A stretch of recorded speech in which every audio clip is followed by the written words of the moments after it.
Gave, जो homework में questions दिए थे वो कुछ लोगों ने तो वापस भेजे थे, ठीक है, बट सबने नहीं भेजे थे। सो जिन्होंने नहीं किए हैं, any reasons why haven't you done that? समझ नहीं आया, टाइम नहीं मिला, क्या रीजन है कि आपने उसको नहीं किया और नहीं भेजा?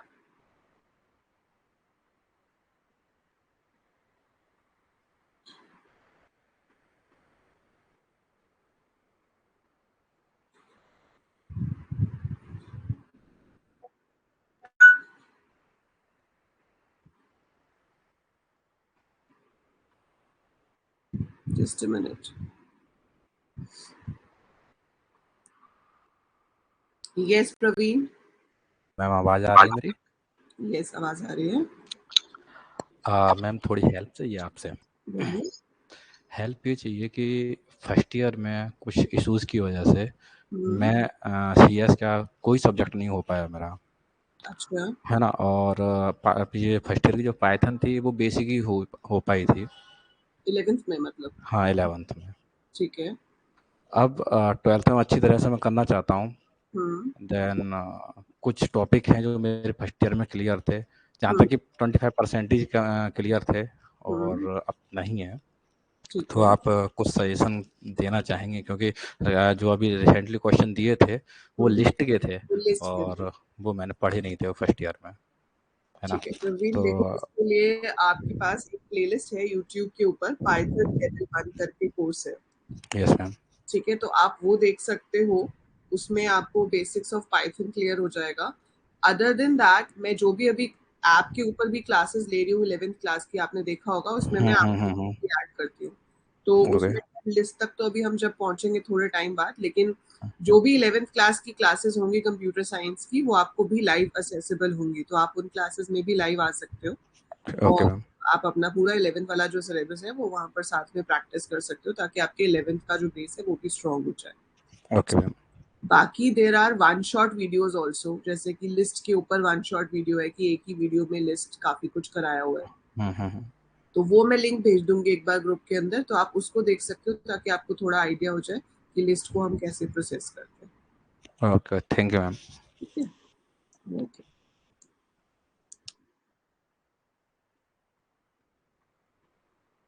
Okay, anyone else has any other doubt?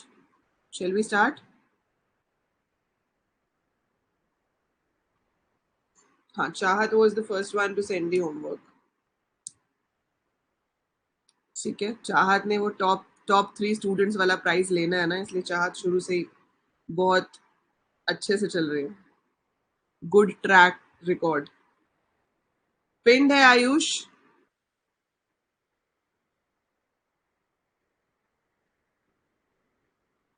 ठीक है, सो मैंने आपको फंक्शंस कराए थे, we did user defined functions last time, और उसका मैंने एक टेस्ट भी डाला था।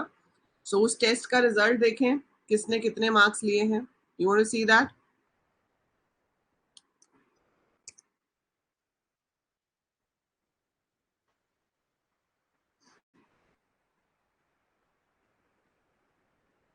सो हम उसका रिजल्ट भी अभी देखेंगे, और जो उसमें आउटपुट क्वेश्चंस थे वो मैं एक बार अभी डिस्कस भी करती हूँ आपके साथ, ठीक है? Okay.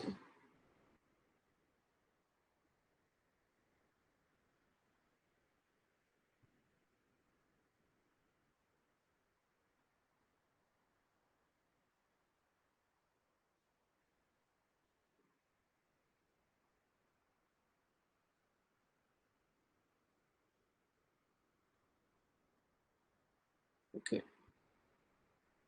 So if we go to the test results, so ये आपके results हैं, 10 लोगों ने दिया है टेस्ट, ठीक है? So 10 of you have given, average grade is A. That's nice to see. We have Vaibhavi has got 20 out of 20. Jia got 18. Ayush 18. Ayush का एक गलत हुआ है, मेरे ख्याल से फर्स्ट क्वेश्चन गलत हुआ होगा, है ना? चाहत का भी 18 है, राज के 16 है, चेतना 16, तान्या 12, पीयूष 12, रवीन 12, तन्मय ने स्टार्ट किया और शायद दिया ही नहीं है ना, क्योंकि कोई भी मार्क्स नहीं है, मतलब तन्मय ने शुरू तो किया था लेकिन पूरा किया नहीं, है ना। सो जिन्होंने नहीं दिया है वो ये टेस्ट दे देंगे, ताकि आपके जो फंक्शंस के कंसेप्ट जो हमने पिछली क्लास में किए थे वो आपके थोड़े क्लियर हो जाए, मतलब और बेटर हो जाए। सो आपको पता भी चल जाएगा कि किस टाइप के क्वेश्चंस आपसे पूछे जाते हैं।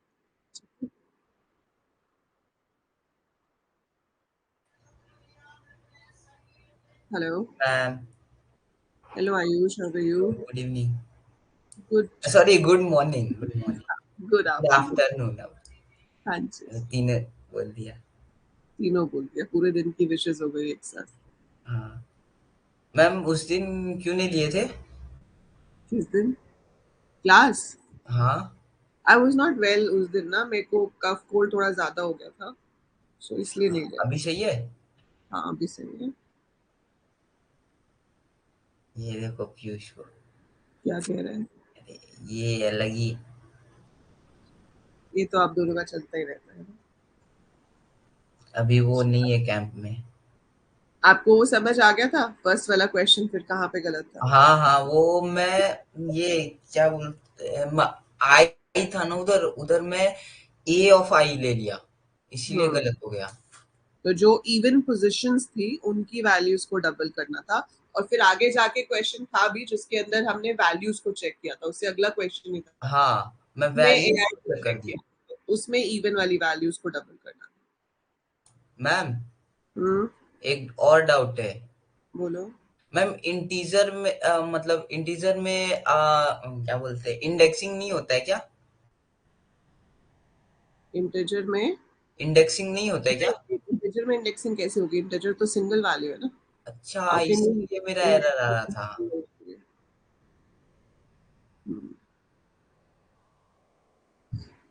सो इंटीजर जो है आपका, that is a single value. मेरा एरर आ रहा था उस पे, इसीलिए। उस पे बोलेगा आइटरेबल नहीं है या इंडेक्स यूज नहीं हो सकता है, दैट्स व्हाई। जूम मीटिंग सही है लेकिन। हाँ तो कर लो जो है आप उधर से। Hi Tanya. Hello ma'am. Hello. So आपको दिखेगा तो कंटेंट सेम ही, आप जो मर्जी यूज कर सकते हो।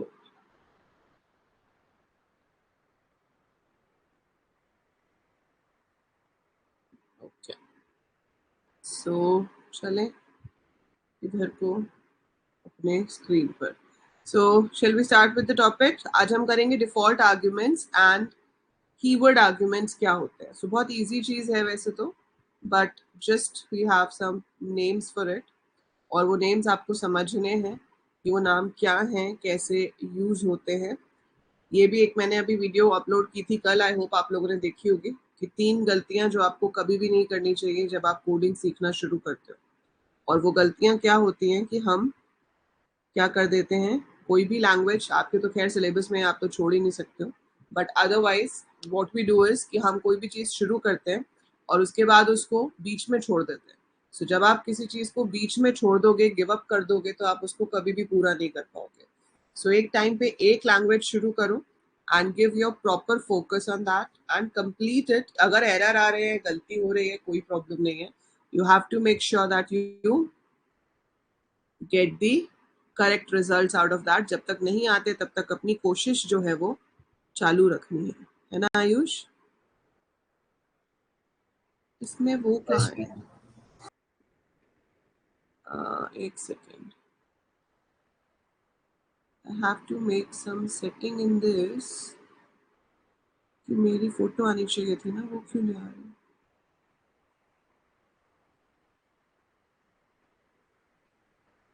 मैम एक बात बताऊं, जब कोई आरएच पे रहता है ना तो आपको, आप मतलब आप में चैट एकदम तुरंत तुरंत आता है। ऐसा भी है? हाँ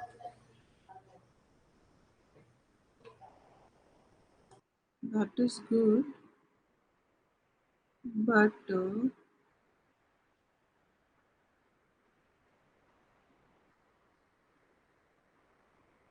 ये क्या चक्कर है? आगे ठीक है, okay done. So let's begin finally. Okay, so default arguments क्या होते हैं हमारे पास? एक बार में एक ही लैंग्वेज, एरर से दोस्ती नहीं तोड़नी, पेपर पर नहीं चापचा। वेरी गुड चाहत, वेरी नाइस। सो डिफॉल्ट आर्ग्यूमेंट्स जो है हमारे पास वो क्या होते हैं? देखो हमने किया था कि एक फंक्शन बनाते हुए we write the keyword def, है ना। डेफ के बाद हम फंक्शन का कोई भी नाम देते हैं जो कि वैलिड आइडेंटिफायर होना चाहिए, मतलब उसमें आपके पास स्पेशल सिंबल स्पेसेस नहीं होने चाहिए। And then you will write the parameter list. तो जो भी वैल्यू हम यहाँ पर रिसीव करते हैं उनको हम पैरामीटर्स कहते हैं। एंड देन इंडेंट करके हम सारी स्टेटमेंट्स लिखते हैं। We did one thing कि अगर आप एक फंक्शन बना रहे हो तो जितने पैरामीटर्स रिसीव हो रहे हैं उतने ही भेजने भी पड़ेंगे, है ना। सो अगर आपने यहाँ पर बनाया है डेफ सम और उसके अंदर आपने ए बी और सी को रिसीव किया है और आप इनके ऊपर कुछ भी कैलकुलेशन कर रहे हो, whatever you could be doing, ठीक है। सो मैं अभी जूम में आपको एक्सेप्ट करती हूँ, जस्ट 1 मिनट, ठीक है। और यहाँ से आपने रिटर्न एस कर दिया। अब अगर आप यहाँ से कॉल कर रहे हो सम 3,5, विल इट वर्क? क्या ये काम करेगा?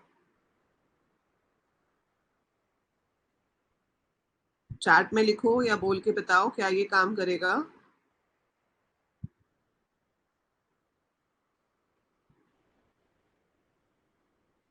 ये काम करेगा? नहीं काम करेगा, ठीक है। सो ये काम नहीं करेगा। क्यों नहीं करेगा ये काम? क्योंकि आप 2 वैल्यूज भेज रहे हो और ऊपर कितनी रिसीव हो रही है? 3, तो एरर आ जाएगा। सो हम जितनी वैल्यूज पास करते हैं उतनी वहां पे रिसीव होनी चाहिए। सो ये नंबर और ये नंबर सेम होना चाहिए। कम हुआ ज्यादा हुआ तो एरर आएगा। It has to be exactly same. तो इस चीज को हम क्या कहते हैं? Positional argument. क्या कहते हैं? Positional argument. So positional argument का मतलब क्या है कि आप जितनी वैल्यूज पास करोगे उतनी रिसीव होंगी, जितनी रिसीव होंगी उतनी ही पास करनी पड़ेंगी। तो दोनों जगह पर नंबर सेम होना चाहिए। लेकिन अब मैं चाहती हूँ कि मैं सम नाम का फंक्शन बनाऊं जिसमें अगर मैं 2 नंबर भेजूं तो वो 2 को ऐड कर दे, अगर मैं 3 भेजूं तो वो 3 को ऐड कर दे। तो उस केस में आप कुछ इस तरह से फंक्शन बना सकते हो। आप लिख सकते हो डेफ सम ए बी और सी को मैं कुछ ऐसे ले रही हूँ कि भाई इसके लिए वैल्यू आ गई तो ठीक है, और अगर इसके लिए वैल्यू ना आई तो इसको 0 ले लिया जाए। और यहाँ पर आप सम निकाल लेते हो a plus B plus C and then you are returning the value और प्रिंटिंग द वैल्यू। यहाँ पर अब आप अगर कॉल करते हो print sum and you pass 387, it will work. अगर आप कॉल करोगे और पास करोगे 2 values, then also it will work. तो ये दोनों टाइम काम करेगा। और उसके पीछे रीजन क्या रहेगा कि ABC है, सो ये जो 3 है ये यहाँ पे रिसीव हो गया, ये जो 8 है ये यहाँ पे रिसीव हो गया, ये जो 7 है ये यहाँ पे रिसीव हो गया। सो 11 प्लस 7 18 आएगा, वो प्रिंट हो जाएगा। So it's perfectly fine. लेकिन अगर आप 2 वैल्यूज भेजते हो तो पहली वैल्यू जाएगी A में, 7 आ जाएगा इधर, B में आ जाएगा 5 और C के लिए कुछ भेजा ही नहीं है। सो जब आपने कुछ नहीं भेजा है तो जो डिफॉल्ट वैल्यू यहाँ पे दी गई होगी वो उसको ले लेगा। So by default it will take C as 0. So it should be 7 plus 5 12 plus C that is 0. So 12 plus 0 और रिटर्न क्या हो जाएगा? 12. सो आपके पास जो वैल्यू रिटर्न होकर आएगी वो 12 आएगी, ठीक है। सो ये जो चीज है जब हम यहाँ पर ऐसे वैल्यू ले लेते हैं इसको कहते हैं डिफॉल्ट आर्ग्यूमेंट। सो डिफॉल्ट का मतलब ही क्या होता है कि बाय डिफॉल्ट अपने आप से जो चीज हो जाए। जैसे हम कहते हैं कि अगर एक फंक्शन के अंदर रिटर्न स्टेटमेंट नहीं है तो by default it returns none, है ना। तो अगर आपने रिटर्न लिखा ही नहीं है तो वो अपने आप से नन रिटर्न करता है। सो डिफॉल्टर्स जो अपने आप से ले ले कि अगर आपने तीसरी वैल्यू भेजी ही नहीं है तो वो तीसरी वैल्यू अपने आप से 0 ले रहा है। जरूरी नहीं है 0 हो, आप कुछ भी दे सकते हो। So you can give what ever value you want. जो वैल्यू आपको वहां पे देनी है आप लिख सकते हो और वो वैल्यू जो है वो उसको एक्सेप्ट करेगा अगर हम भेज रहे हैं। और अगर हम नहीं भेज रहे हैं तो जो यहाँ पर असाइन किया गया है वो उसी को ही ले लेगा, इसलिए उसे डिफॉल्ट आर्ग्यूमेंट या डिफॉल्ट पैरामीटर कहते हैं, ठीक है। क्या होता है ये समझ आया? इसको मैं अभी रन करके भी दिखाऊंगी आपको, बट क्या होता है ये आपको समझ आया? ठीक है। So this is default argument और डिफॉल्ट पैरामीटर, ठीक है। अब दूसरी चीज है कि इसके भी कुछ रूल्स है और वो रूल्स क्या है? So when you have to give the values over here, तो इसके बेसिक रूल्स जो है, जस्ट अ सेक,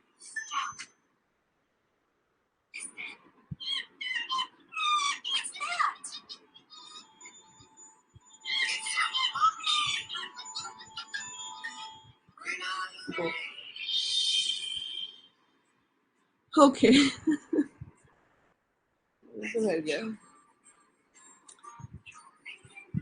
So यहाँ पर हम कितनी भी वैल्यूज दे सकते हैं, but the values have to be from left hand side. So आप इसको दोगे, इसको दोगे, इसको दोगे, आप उल्टा नहीं शुरू कर सकते. It has to go right to left. ठीक है, ये मैं आपको रन करके दिखाती हूँ कि राइट टू लेफ्ट का क्या मतलब है.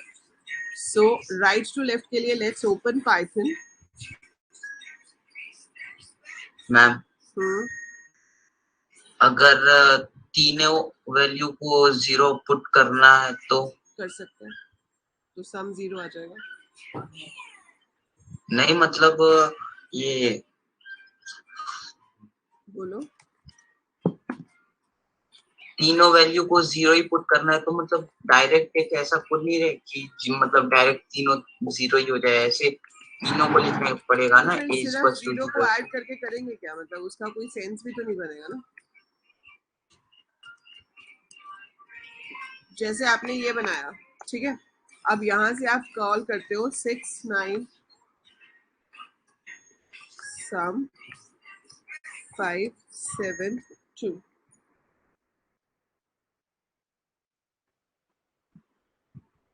सम 5 7 2. सो आई सेव इट. मैंने इसको सेव कर दिया, इसका नाम दे दिया कुछ भी, let's say ppp. I save the file and I'm going to run it. तो ये तो अभी प्रॉपर चलेगा, ये आपको तीनों नंबर को ऐड करके बता देगा सम कितना आ रहा है. So it will do 5 plus 7 plus 2 and that is 11. ठीक है, so 5 plus 7 is 12 plus 2 is 14. ठीक है, तो सम इज 14 हमारा आंसर आ गया. नाउ अगर मैं इसमें एक वैल्यू कम भेजती हूँ तो क्या होगा? एरर आ जाएगा. ठीक है, क्या कह रहा है? Missing one required positional argument. अगर आपने ज्यादा भी भेज दी तो भी एरर आ जाएगा, क्योंकि हमें एग्जैक्टली उतने ही पास करने होते हैं जितने ऊपर रिसीव हो रहे हैं. ना कम भेज सकते हैं ना ज्यादा भेज सकते हैं. सो ये जो आर्ग्यूमेंट्स होते हैं इन्हें कहते हैं पोजिशनल आर्ग्यूमेंट्स, कि जितनी पोजिशंस हैं उतने ही आपको सेंड करने पड़ेंगे, आप कम या ज्यादा नहीं कर सकते. So these are positional arguments. लेकिन ज्यादा का तो खैर हम नहीं कर सकते, डिफॉल्ट के बाद भी ज्यादा नहीं कर सकते, लेकिन कम का हम देख सकते हैं. कि चलो मान लेते हैं हम सी को 0, कि अगर सी के लिए कुछ भी ना आया, अगर सी के लिए कोई वैल्यू ना आई तो उसको तुम 3 ले लो. ठीक है, अब सॉरी 0 ले लो. तो हमने इसको अभी रन किया तो अभी तो 14 आंसर ही आएगा, क्योंकि अभी तो हम पास कर रहे हैं 3 वैल्यूज, 14 या 15 जो भी हमने वैल्यूज भेजी हैं. 5 plus 7 plus 3, ठीक है, that is 15. Now I am going to call it again, और मैंने यहाँ पर पास किया 6,2. पहले इसमें एरर आ जाता, लेकिन अब आपके पास इसका आंसर आ जाएगा. अब ये दिखा देगा सम इज 15, उसके बाद सेकेंड लाइन में आ जाएगा सम इज 8. सो वो काम कर रहा है. क्यों काम कर रहा है? क्योंकि पहले उसको चाहिए था कि आप तीनों वैल्यूज भेजो, लेकिन अब वो 2 को रिसीव कर रहा है. ए को 6 में, बी में 2 आ गया, और सी को उसने अपने आप से ही 0 ले लिया, जिसे कहते हैं default argument. So C by default 0 ले लिया गया. अगर आप उसके लिए कुछ पास करोगे तो जो आप पास कर रहे हो वो उस वैल्यू को लेगा, लेकिन अगर आप कुछ भी पास नहीं करोगे तो वो बाय डिफॉल्ट उसको 0 ले लेगा. सो ऐसे ही मैं चाहूँ तो यहाँ बी को भी 0 कर सकती हूँ और ए को भी 0 कर सकती हूँ. सो मैं तीनों को भी 0 कर सकती हूँ. उससे क्या होगा कि आप ऐसे कॉल भी कर पाओगे बिना कुछ पास किए. अब मैं अगर बिना कुछ पास किए कॉल करती हूँ तो भाई पास क्या होगा? कुछ भी नहीं. तो ए में भी डिफॉल्ट 0 होगा, बी में भी 0 होगा, सी में भी 0 होगा, तो आंसर भी 0 आएगा, क्योंकि 0 plus 0 plus 0 is 0. आप इसको चाहो तो सिंगल वैल्यू के साथ भी कॉल कर सकते हो. सिंगल में क्या होगा? ए में 7 आ जाएगा, बी में 0 होगा, सी में 0 होगा. So it will be 7 plus 0 plus 0, that is 7. So आपके पास उसमें 7 आ जाएगा. So we can pass default value to any of the arguments, लेकिन स्किप हम सिर्फ राइट साइड से कर सकते हैं. मेरे पास ये चीज पॉसिबल नहीं है कि भाई मैं कहूँ कि ए को डिफॉल्ट वैल्यू मिल जाए, बी मुझे भेजना ही पड़ेगा, और सी को डिफॉल्ट वैल्यू मिल जाए. अगर आप ऐसा चाहते हो तो ऐसा नहीं हो सकता. This is not possible. So ये आपको एमसीक्यू में आ सकता है कि बताओ ये स्टेटमेंट सही चलेगी या नहीं चलेगी. तो नहीं चलेगी. क्या एरर आ रहा है? Non default argument follows default argument. So you have to remember कि सबसे पहले पोजिशनल आर्ग्यूमेंट्स आते हैं, और उसके पीछे ही डिफॉल्ट आर्ग्यूमेंट्स हो सकते हैं। डिफॉल्ट के बाद पोजिशनल नहीं आ सकता, मतलब लेफ्ट साइड पे पोजिशनल है, राइट पे डिफॉल्ट है, दैट इज फाइन।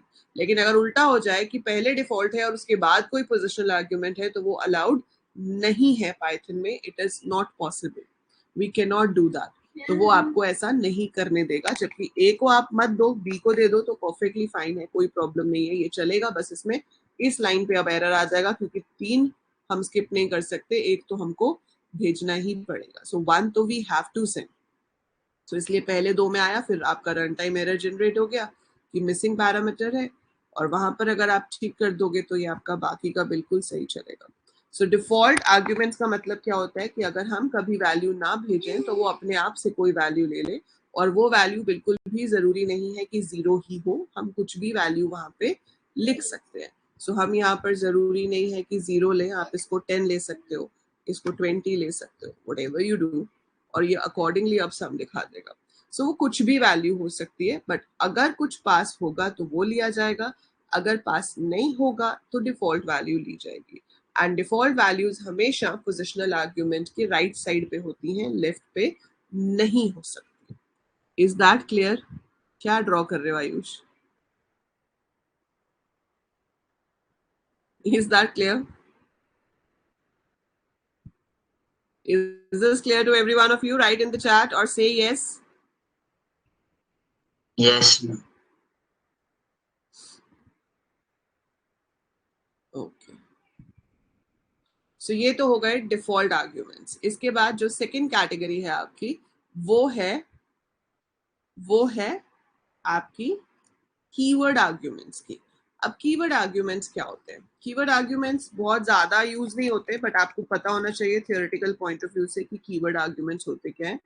जैसे आप यहाँ पर ऐड करके प्रिंट करा रहे हो, बट उसके साथ साथ मैं प्रिंट करना चाहती हूँ कि ए की वैल्यू ये है, देन बी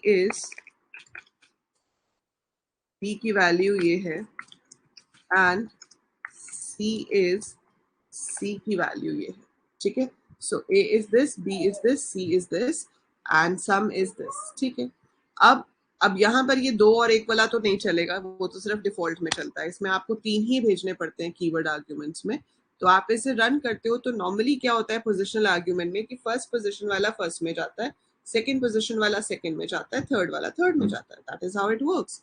सो पहला मैंने 5 लिखा था तो वो ए में गया, दूसरा मैंने 7 लिखा था वो बी में गया, तीसरा मैंने 3 लिखा था तो वो सी में गया, सम आया 15। सो पोजिशनल आर्ग्यूमेंट्स में वर्किंग कैसे होती है कि जिस ऑर्डर में आपने लिखा है उसी ऑर्डर में वैल्यूज जाती है। सो ये आपकी पहली वैल्यू है, सो ये ए में जाएगी। ये आपकी दूसरी वैल्यू है, ये बी में जाएगी। ये आपकी तीसरी वैल्यू है, ये सी में जाएगी। So your values will go like this. So we'll have 5 7 3 like this. ठीक है, सो 5 इसमें चला गया, 7 इसमें चला गया, 3 इसमें चला गया। This is what happens in positional arguments. But I want कि ऐसा ना हो, आई वांट कि जो पहली वाली वैल्यू है वो मेरी बी में जाए। तो आप क्या कर सकते हो, यहाँ पे लिख सकते हो b इज इक्वल टू 5।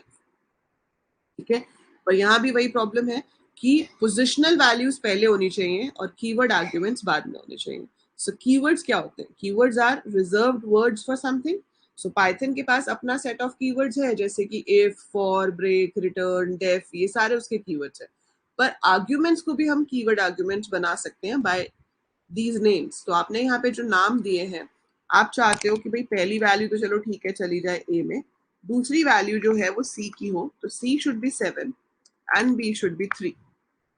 आप ऐसे लिखना चाहते हो, सो दिस इज फाइन।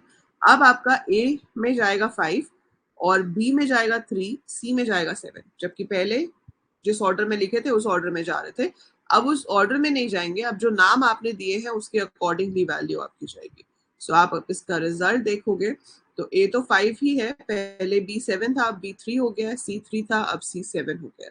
सो अगर आप खुद से बताना चाहते हो कि ये वैल्यू किस आर्ग्यूमेंट में जाए, किस पैरामीटर में जाकर रिसीव हो, तो हम यहाँ पर पास करते हुए ही उसका नाम लिख सकते हैं। सो अगर हम इस जगह पर उसका नाम लिख देते हैं तो हम बता रहे हैं कि भाई इस जगह से यहाँ पर जाना है।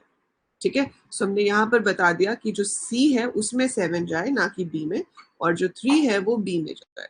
सो I tell it like this. तो ये जो चीज है आपकी, इससे हम क्या कहते हैं, कीवर्ड आर्ग्यूमेंट्स। रूल यहाँ पे भी वही है कि पहले कीवर्ड आर्ग्यूमेंट्स होने चाहिए। जैसे अगर आपने यहाँ पे b इज इक्वल टू 5 दे दिया और आप कहते हो कि भाई इसको हम खाली छोड़ देते हैं तो ये अपने आप a में चला जाएगा, तो ऐसा नहीं होगा, ये आपको एरर दे देगा। Same positional arguments follows keyword argument. तो पोजिशनल आर्ग्यूमेंट ना तो डिफॉल्ट के पीछे हो सकते हैं ना ही कीवर्ड के पीछे हो सकते हैं, उनको हमेशा पहले देना पड़ता है।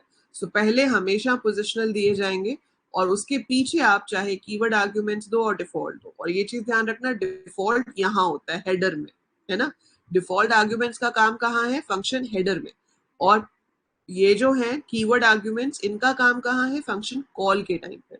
सो ये कॉल के टाइम पे डिसाइड करते हैं वैल्यू कहाँ जानी चाहिए, जबकि डिफॉल्ट जो है ये हेडर में डिसाइड होता है कि किस में क्या डिफॉल्ट वैल्यू आनी चाहिए। सो उस वे से आप याद रख सकते हो कि जो हेडर वाले हैं वो डिफॉल्ट है और जो यहाँ पर होते हैं वो कीवर्ड आर्ग्यूमेंट्स हैं। So we hardly use them, why do we need the name, है ना। कभी बहुत ज्यादा पैरामीटर्स हो तो नाम की जरूरत पड़ सकती है, बट अदरवाइज हम नाम ऐसे यूज करते ही नहीं है। बट हाँ, so this is your keyword arguments कि आप यहाँ पर वेरिएबल का नाम देकर वैल्यू दो कि भाई ये वैल्यू इस पर्टिकुलर वेरिएबल में जानी चाहिए। So that is your keyword arguments. ठीक है, so उसे हम keyword arguments कहते हैं। So ये हो गए आपके पास एक चीज, ठीक है। अब इसके ऊपर क्वेश्चंस कैसे आ सकते हैं? आपको कोड लिखा होगा और आपको आउटपुट बताना होगा। So इसके अलावा हमारे पास आर्ग्यूमेंट्स में एक लोकल और ग्लोबल वेरिएबल्स का कंसेप्ट होता है, वो आज नहीं बताऊंगी, so don't worry about that. So we will not be doing that today, local और ग्लोबल वेरिएबल्स, वो हम कल करेंगे, कल की क्लास में। और फिर वेंसडे को हम रखेंगे एक kind of doubt clearing session and practice program. Ma'am, yes Ayush. Ma'am Piyush. Piyush, yes Piyush. Ma'am अगर हमने वैल्यू जैसे 894 है तो हमने 4 वैल्यू अगर डाल दी तो एरर देगा? एरर देगा, हाँ। ओके, ठीक है, आप कभी भी ज्यादा डालोगे तो एरर देगा, चाहे आपने डिफॉल्ट लिए हो चाहे कीवर्ड लिए हो। तो जितनी यहाँ पे रिसीव हो रही है उससे ज्यादा तो हम किसी भी हालत में नहीं दे सकते। उसके लिए एक और चीज होती है जिसमें हम variable number of arguments receive करते हैं, that you will get to know later. अभी उसमें ज्यादा कंफ्यूज होने की जरूरत नहीं है, अभी इतना कंसेप्ट समझ आ गया, ठीक है। अब मैं आपको एक प्रोग्राम यहाँ पे लिखती हूँ और आपसे आउटपुट पूछूंगी, आप मुझे बताएंगे कि उसका मैम बोलो बोलो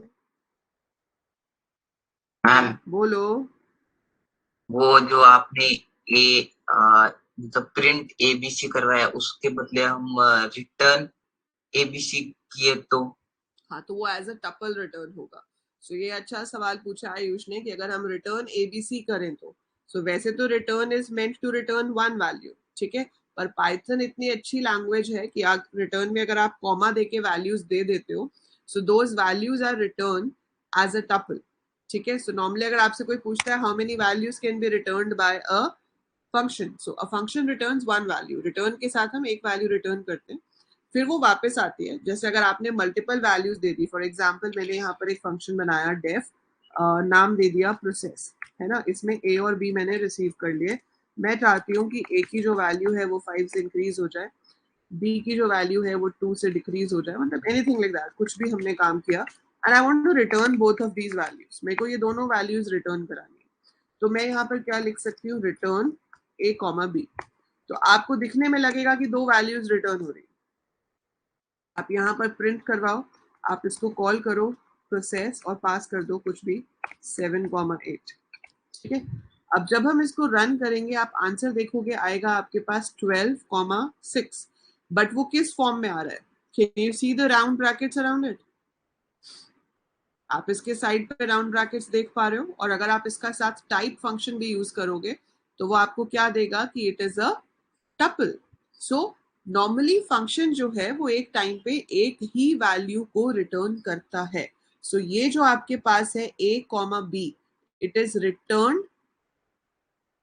as a tuple. Bracket use करोगे तो भी सेम ही चीज होगी चाहत, क्योंकि टपल जो है वो बाय डिफॉल्ट बन जाती है जब भी कॉमा सेपरेटेड वैल्यूज होती है।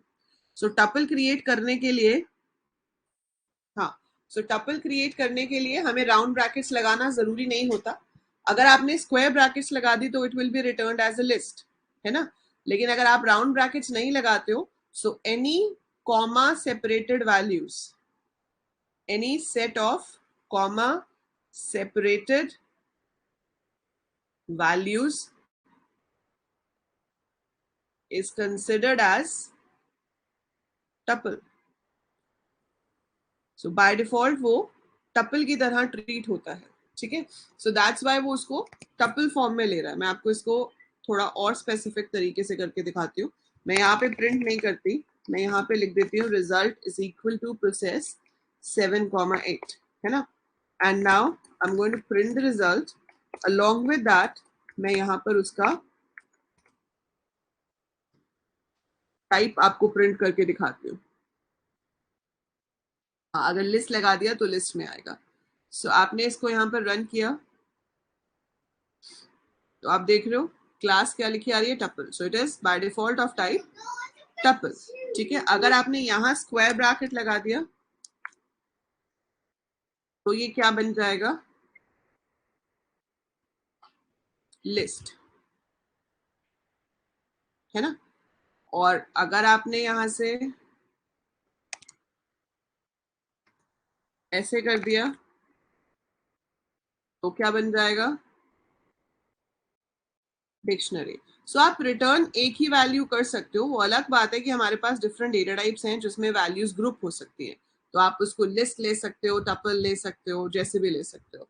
लिस्ट और डिक्शनरी के लिए तो एक्स्ट्रा काम करना पड़ेगा, लेकिन टपल तो बाय डिफॉल्ट होता है.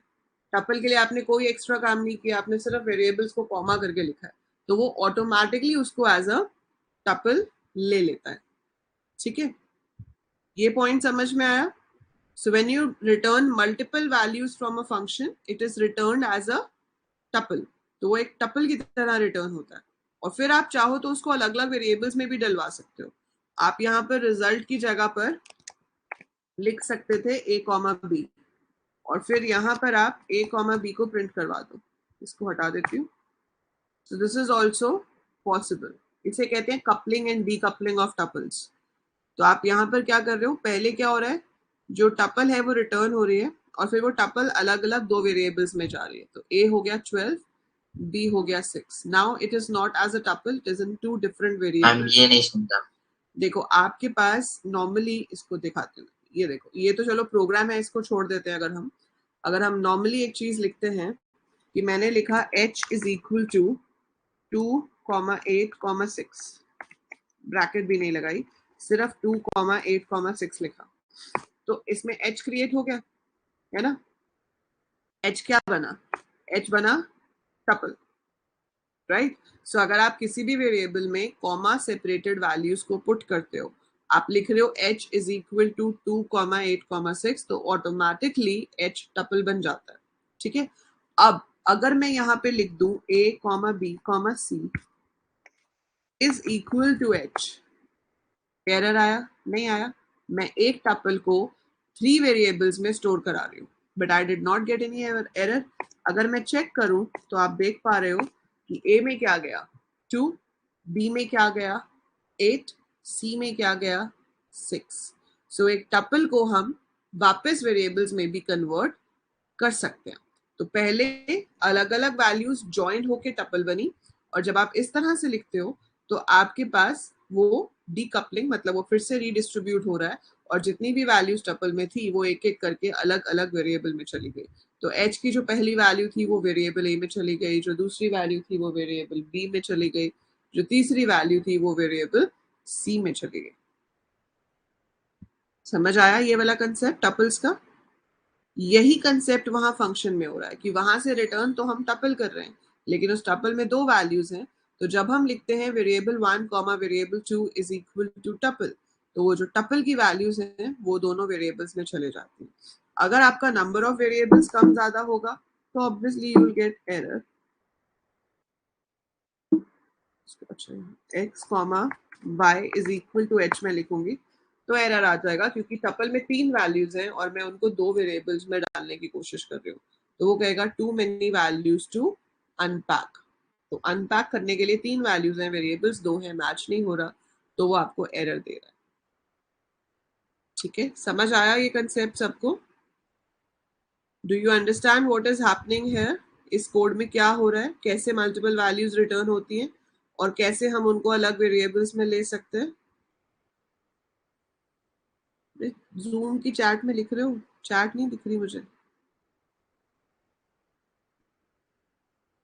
अच्छा जी मैम, जी मैम, ओके ठीक है भाई। जो लोग जूम पे हैं सो प्लीज से yes ma'am, speak up, don't write in chat because मेरे को मल्टीपल जगह की चैट नहीं दिखती फिर, ठीक है।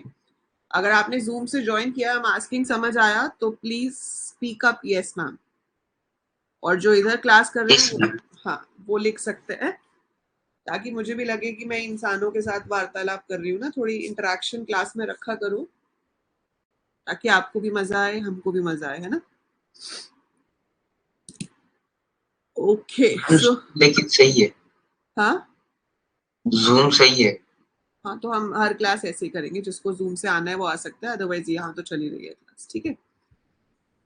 ओके ओके सो ये वाला पॉइंट सबको क्लियर हो गया।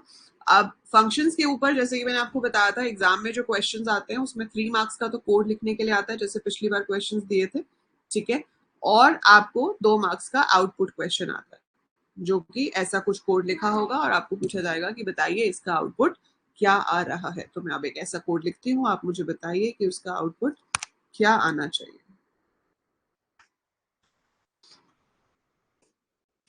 हम बोल देना।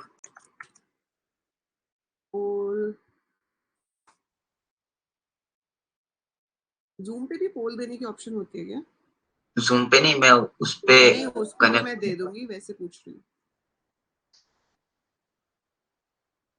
C is equal to A plus B। ऐसा तो नहीं है कुछ।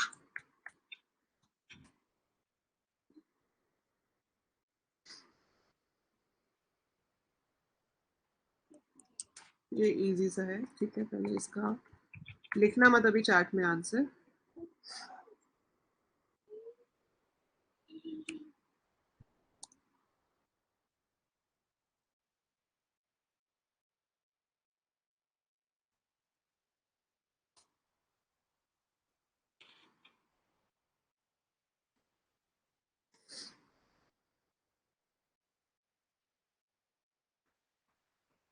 ओके सो ऑप्शंस हैं, ए ऑप्शन है 10 and 12, ऑप्शन बी है हम बोल दे रहे हो? हाँ 15 and 17,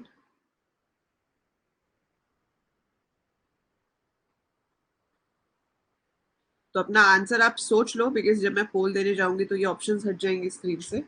सो देख लो आपका क्या आंसर है यहाँ पर, what answer you. Ma'am 2 minute poll मत देना, मैं ऐप से ज्वाइन कर रहा हूँ।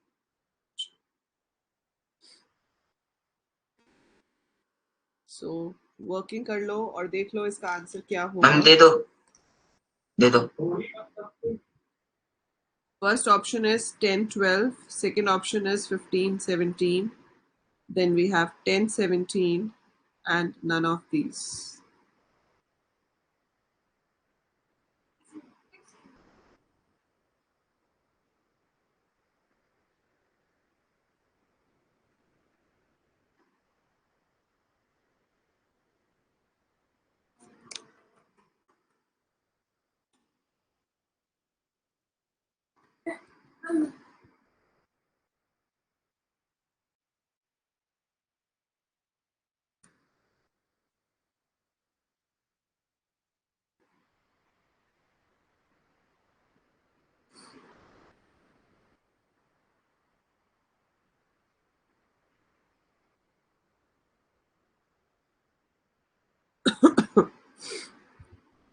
None of these वाला कौन है?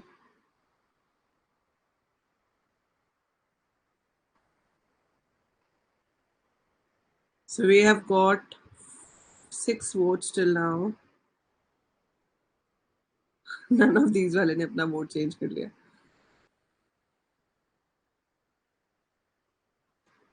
So 4 सही जवाब हमें मिले हैं। टाइम अप हो गया है। We've got 4 करेक्ट आंसर्स हैं, और वो 4 करेक्ट आंसर्स जो हैं वो है option number C.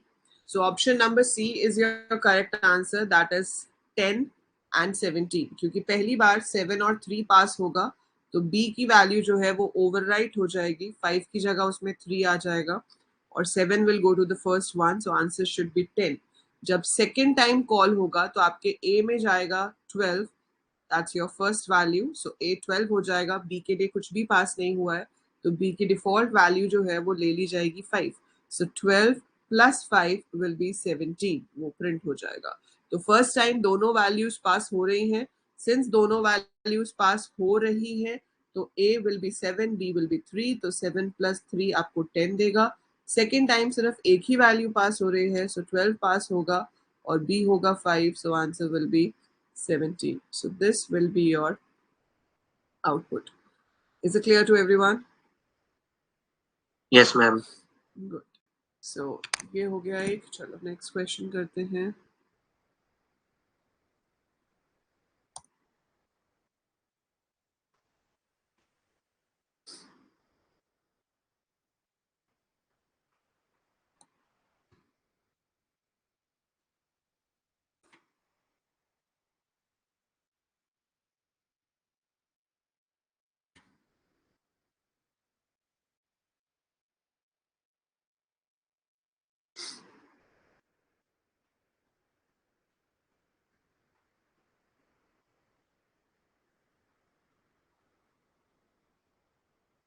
Can write in the options.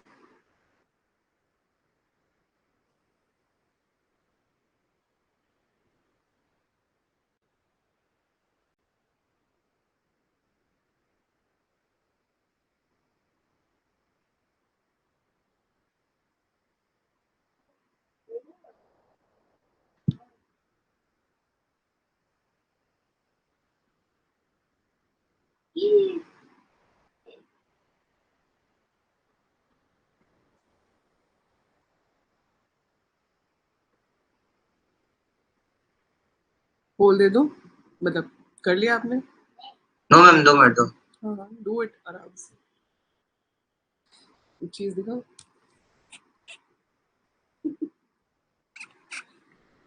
दो टीचर आपकी क्लास ले रहे हैं।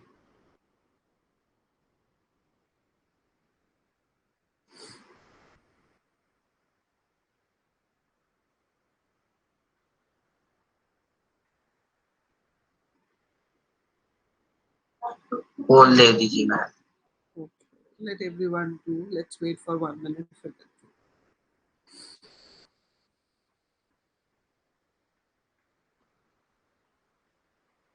कौन सा गेम खेल रहा है मैम वो? ड्राइंग कर रहा है, ड्राइंग। एक ऐप है उसमें डिफरेंट शेप्स आते रहते हैं, उसको कलरिंग, मतलब कलरिंग कर रहा है, ड्राइंग भी नहीं कर रहा। अच्छा,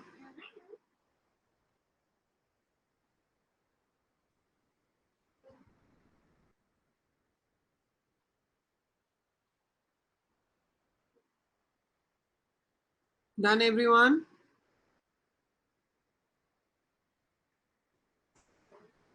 Okay. So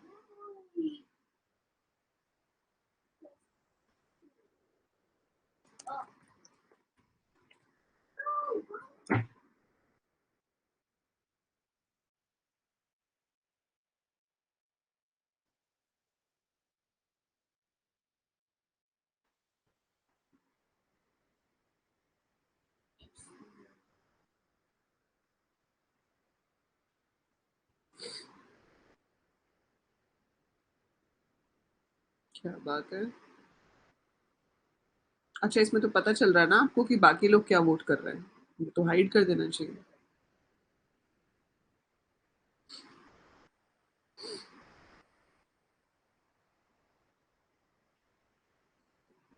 सिर्फ 4 लोगों ने वोट किया है, क्यों? बाकी सब क्यों नहीं कर रहे भाई vote? So answer for this is option number A, that is 39. क्यों होगा ऐसे? A में फर्स्ट कॉल में A में 7 आएगा, B में 3 आएगा, so A is 7, B is 3 and C is 7. तो 7 plus 3 minus 7, so 10 minus 7 is 3, तो इसलिए पहली वैल्यू जो प्रिंट होगी वो 3 प्रिंट होगी। उसके बाद A में 12 आएगा, ये आपके क्या है? कीवर्ड आर्ग्यूमेंट्स, तो B में 2 जाएगा, सो 12 प्लस 2 माइनस C में 5 जाएगा, so 14 minus 5 will be 9. So keyword arguments में जो पास होगा that will be the final value going to the parameters, क्योंकि डिफॉल्ट सिर्फ तब लिया जाता है जब कुछ भी पास ना हो। तो जब कुछ भी पास ना हो तो वो डिफॉल्ट वैल्यूज को लेता है। तो अगर आप कुछ भी पास कर रहे हो तो वो वैल्यूज उसमें जाएंगी and then we will be getting that as your result. So 3 and 9 will be printed. So that's how your default and keyword arguments work. So ये तीनों categories आपको अच्छे से clear होनी चाहिए कि positional arguments क्या होते हैं, default क्या होते हैं and keyword arguments क्या होते हैं। ठीक है, सो ये कुछ क्वेश्चंस हैं जो आपके क्विज में भी हैं। जिन्होंने क्विज, अभी आप में से काफी लोगों ने क्विज नहीं किया है, तो I am just giving you a brief introduction कुछ क्वेश्चंस का, जहां से आपको समझ आ जाएंगे कि भाई क्वेश्चन करना कैसे है। सो जैसे अभी जो आपको क्वेश्चन स्क्रीन पे दिखाई दे रहा है, इसका बताओ क्या आउटपुट होगा। जो कर चुके हैं वो नहीं लिखेंगे, जिन्होंने क्विज दे दिया है don't write the answer in the chat. जिन्होंने नहीं किया है they will do, like Bhavya ने नहीं किया है, सो बताओ। प्रवीण कर चुका है ना, राज भी कर चुका है, ओके यस। जिन्होंने नहीं किया है, can you tell me what will be the output of this code.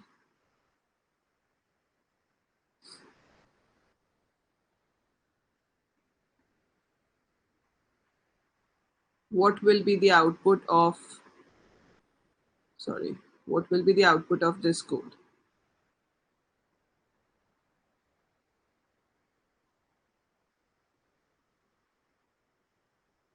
अभी ठीक है,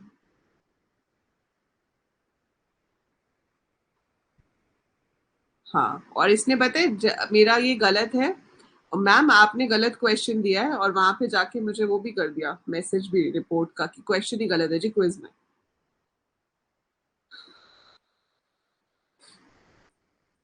Bhavya says answer is C.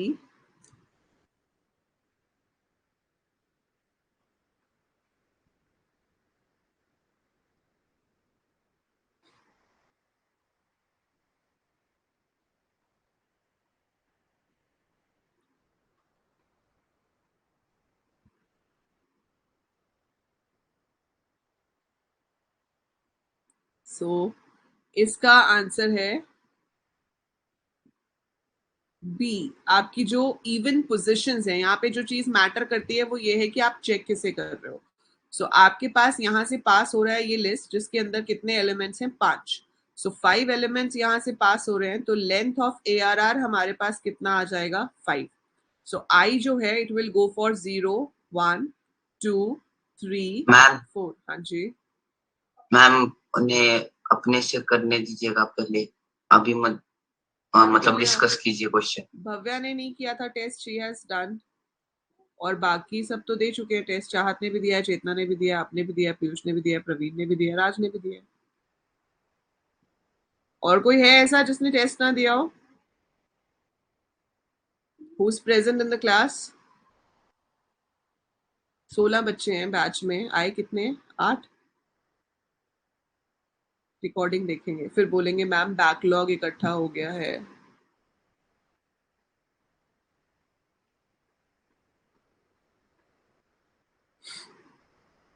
ठीक है, जिया दीदी है?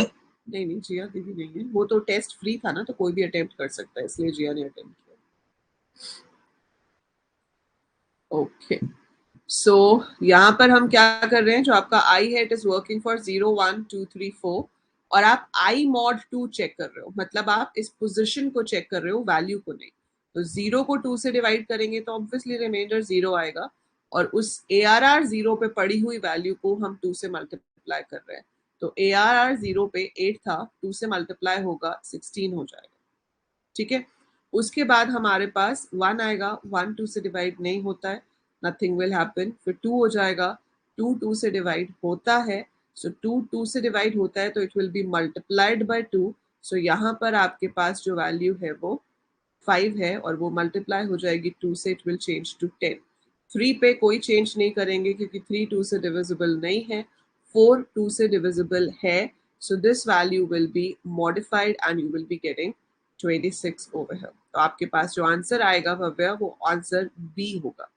सो even positions are multiplied by 2, तो जो इवन पोजीशंस है वो आपकी 2 से मल्टीप्लाई हो जाएगी।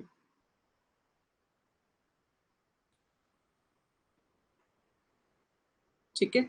और अगर ये क्वेश्चन होता इवन वैल्यूज के लिए जो सोच के आपने आंसर दिया है, तो वो क्वेश्चन कुछ इस तरह से होता।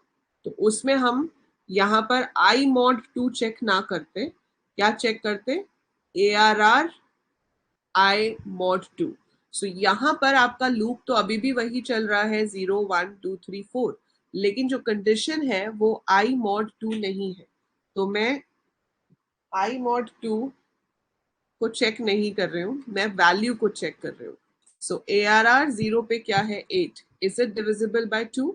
Yes, it is divisible by 2, so it will become 16। फिर I जो है वो 1 हो जाएगा। ARR 1 पे क्या है? 12। Is it divisible by 2?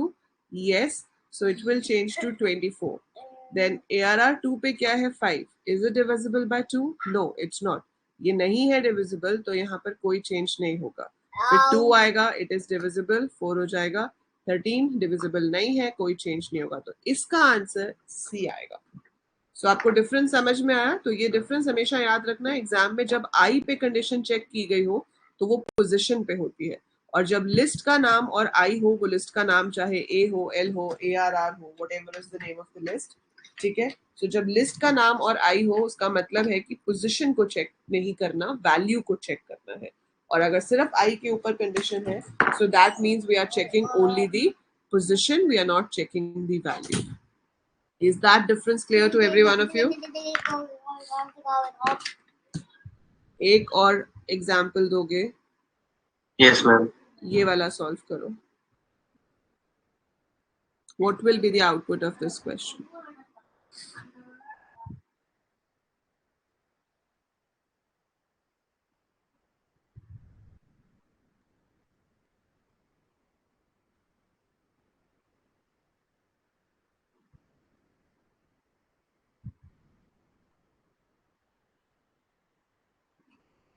What will be the answer for this question? Option D. Option D.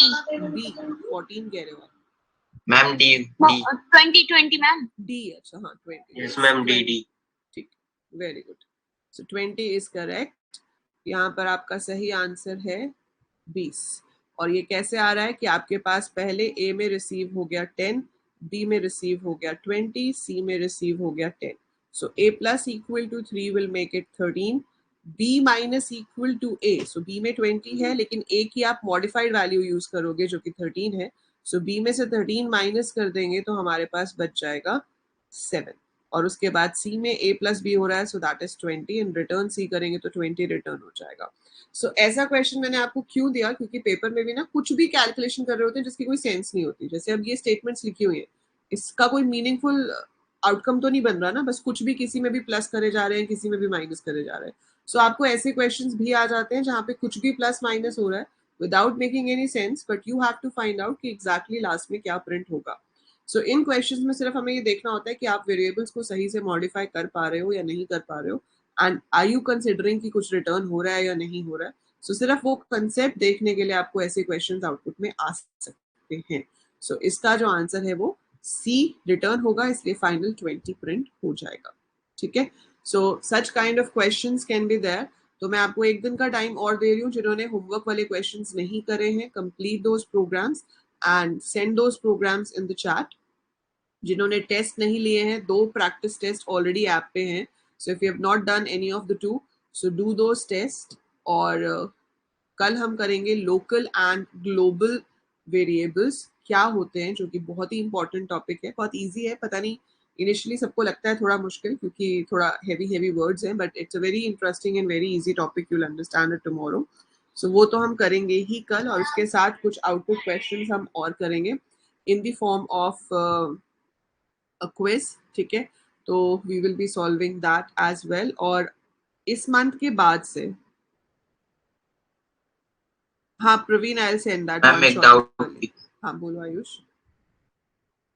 Ma'am वो आपने दिया था ना जिसमें मतलब लास्ट डिजिट 0 से मतलब आया, तब वो आउटपुट करना है, आउटपुट में 1 प्लस करवाना है, तो उसमें मैम हम लोग को इफ और एल्स में मतलब दोनों में रिटर्न वैल्यू देना पड़ेगा कि सिर्फ एक ही में? आपको लिस्ट मॉडिफाई करानी है ना, रिटर्न तो आप लिस्ट को बाद में करोगे जब पूरी मॉडिफाई हो जाएगी।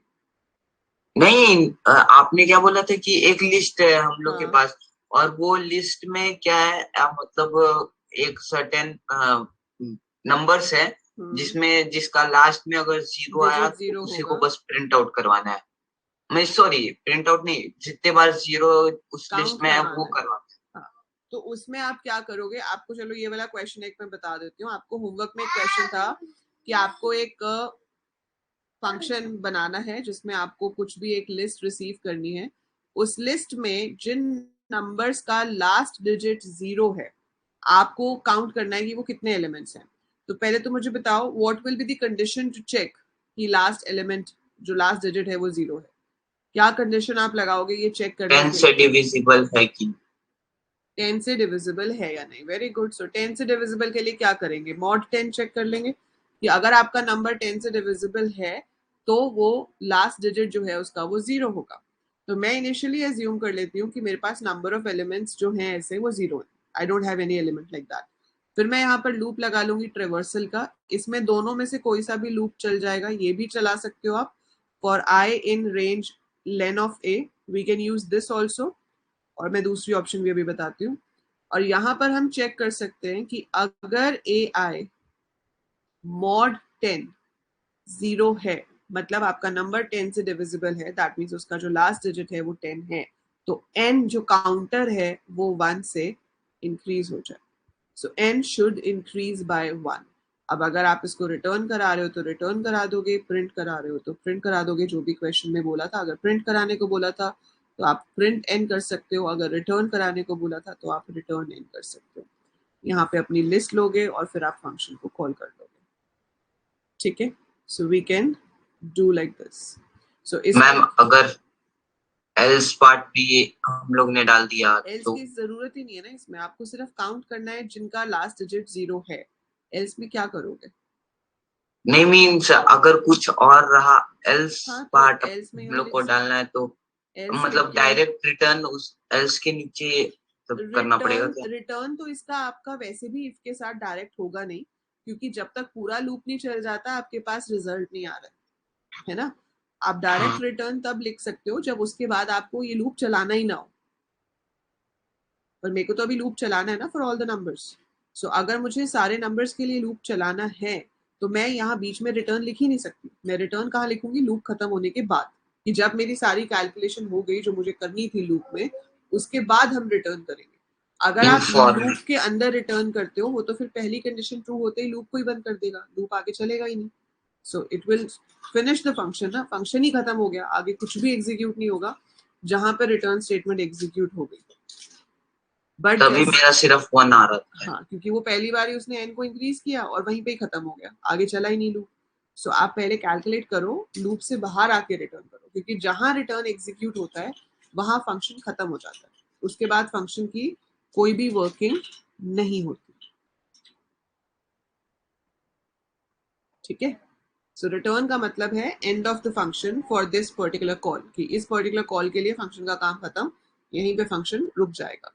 फिर जब तक दोबारा कॉल नहीं करोगे वो दोबारा एग्जीक्यूट नहीं होगा। क्लियर है? Is it clear yes Ayush? Ma'am. और दूसरा आप यहाँ पे ये वाला लूप भी लगा सकते थे, ट्रेवर्सल का हमारा वो वाला लूप भी लगता है कि आप यहाँ लिख सकते थे फॉर वैल इन ए, और फिर यहाँ पर हम चेक कर लेते if val mod 10 equal to 0। So we could have check this also. ये लूप हम क्यों लगा सकते थे यहाँ पर, क्योंकि हम इसमें AI में कोई चेंज नहीं कर रहे हैं, हम सिर्फ वैल्यू को देख रहे हैं। जब हमें लिस्ट को मॉडिफाई कराना होता है तो ये वाला लूप ही लेना पड़ता है, this is the must in that case, क्योंकि आप AI में चेंज तभी कर सकते हो। लेकिन अगर आप सिर्फ देख रहे हो तो आप ये लूप भी लगा सकते थे। कंफ्यूजन होती है तो stick to this one only, क्योंकि इससे तो दोनों काम हो जाते हैं, इससे देखने वाला भी हो जाता है, मॉडिफाई वाला भी हो जाता है। लेकिन इसमें आप सिर्फ रीड ओनली वाला काम कर पाओगे, मॉडिफाई नहीं कर पाओगे। सो ये भी एक ऑप्शन हो सकती थी, but this option works in any case. Fine, किसी को कोई डाउट है, anything you want to ask? No ma'am. बाकी सब, चाहत, चेतना, प्रवीण, राज, Bhavya, any one of you? No, ma'am. So कल आप सिर्फ रिवाइज करके आओगे बिकॉज कल हमारी क्लास है ही, तो I am not giving you much work. पुराना काम खत्म करो एंड टुमारो हमारी यूजुअल टाइम पे क्लास होगी 4:30 एंड हम आगे करेंगे कि लोकल एंड ग्लोबल वेरिएबल्स क्या होते हैं.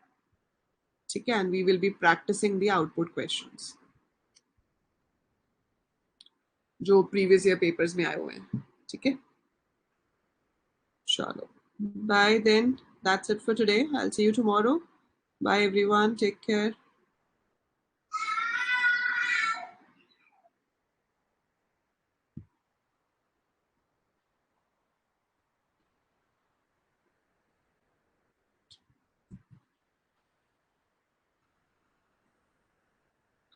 Bye.